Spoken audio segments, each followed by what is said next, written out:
Хора, днес ще се опитаме да рисуваме върху мляко с какао.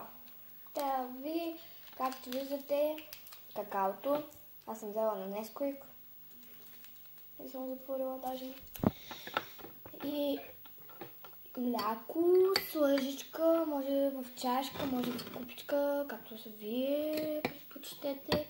Аз съм надробила вътре малки парченца, трохички орео, за да стане по-яко и по-вкусно. Така, първо ще си сипете ето така в ръката. Ще махнем лъжичката да не пречи. И ще правим ето така.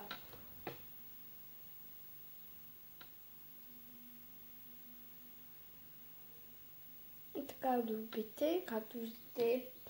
Вие по-скоро не виждате, но когато аз го дроба, то не става във форма, а се разпространява като кръгче. Затова много време трябва да го правите. Сега се опитвам да нарисувам сърце. И така, хоп.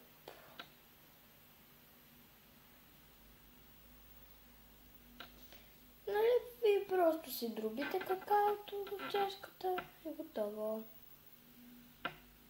Моето мисля, че стана много красиво с завъртулки. Сега ще ви го покажа.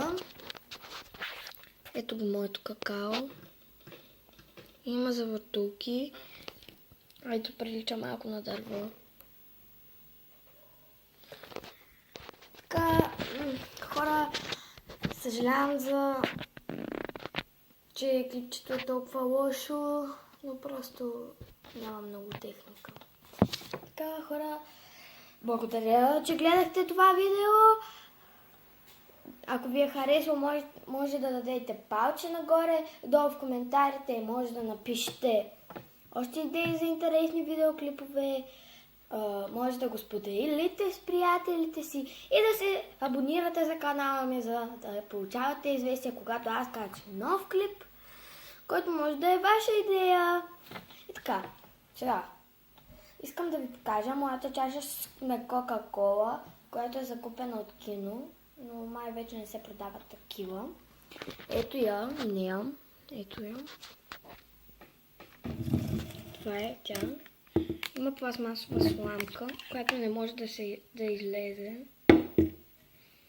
И цялата е обрисувана с цветенца, която пише Кока-Кола.